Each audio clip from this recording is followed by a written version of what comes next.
we're saying, here we believe the agent is feeling this.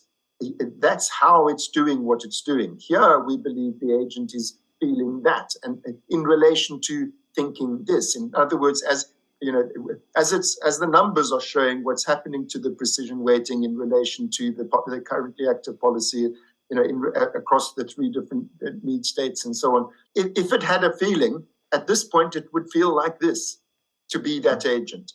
Then to work with colleagues in virtual reality, to create a virtual reality that we can immerse ourselves in, that is basically the same as our agent is confronted by. And here I'm in this environment, and I'm trying to find the things that I need and deal with the challenges that I'm confronted with. Do I feel what we infer the agent would feel? It's a little bit more than just empathizing with the system. It's a little more literally putting yourself in the system's shoes.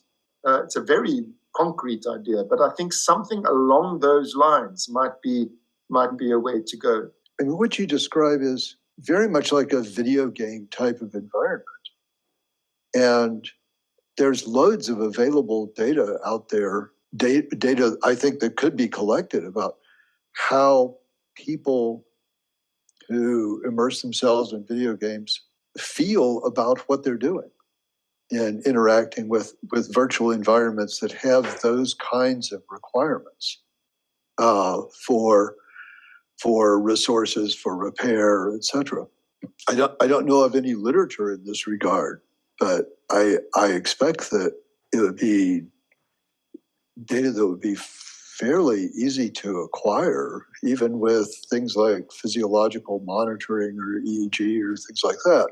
So there are data on people using various prosthetics, the kind of extended mind idea, right? When you get an extra hand or an extra finger or something like this. But it just occurred to me that in those cases, as far as I know, all of the prosthetics that people use are themselves very low agency devices, right? They don't do much on their own. But I wonder if we could imagine if your bot is a prosthetic where we are joined in, right? The player in this virtual environment is joined to that system the way that 2 minds would be joined in the same sort of biological, and the way that people do immerse themselves in, hey, this hand that rotates a full 360 degrees, that's now my hand, and that works perfectly well for neuroplasticity. But I wonder if at the other end was another, you could make a temporarily joined agent within that video game where you do share a consciousness actually. You said something really important earlier, which was this bond, this concept of bond, and I think that it addresses both the issue of this kind of like generational attitude shift, and also the attempts to synthetically create these kinds of agents. And that's this. There's a whole, of course, developing, and I mean the roots of it are very, very old, but this developing idea of making synthetic companions of various types, right? AIs that we're going to interact with in various ways. And one thing that I hear all the time from, let's say, some of my dad's friends and people, even of my generation too, is I don't want a bond with a synthetic. I want a bond with a human. And I say, I argue back that you don't really want a bond with a human. What you actually want is, you don't want a human bond. What you actually want is a spiritual bond. And the question of, okay, so now what does that actually mean? Because I don't think anybody actually cares or knows. Most people who say that don't actually know what's under your skin, and they don't care, really what the physiology and the genetics are. When you think about what is it that you want from a bond, right? Is this somebody you're going to be friends with, somebody you might have a spouse, somebody you might want to take with you if you're going to Mars? Like what is the bond that we want?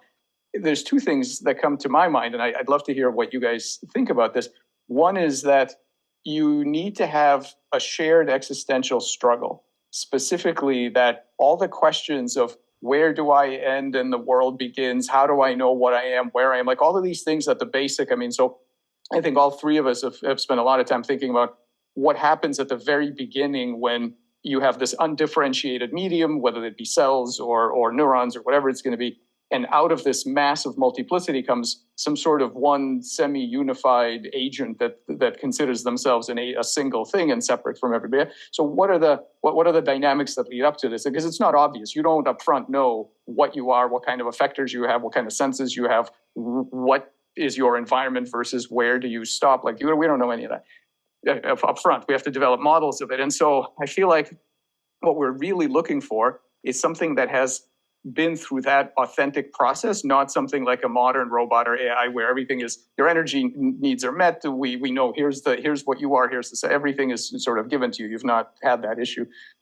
And so that shared existential struggle and a kind of that cognitive light cone that I talk about, which is this idea of what types of goals and what spaces and what size of goals can you potentially work towards. If there's a huge mismatch, it's not going to work, right? It's very hard to be friends with something that's has a bacteria-sized cognitive light cone, and I'm sure the reverse is true too, right? I don't know how you would have that relationship with a cosmic intelligence at this massive light cone that you couldn't even begin to understand what they're doing.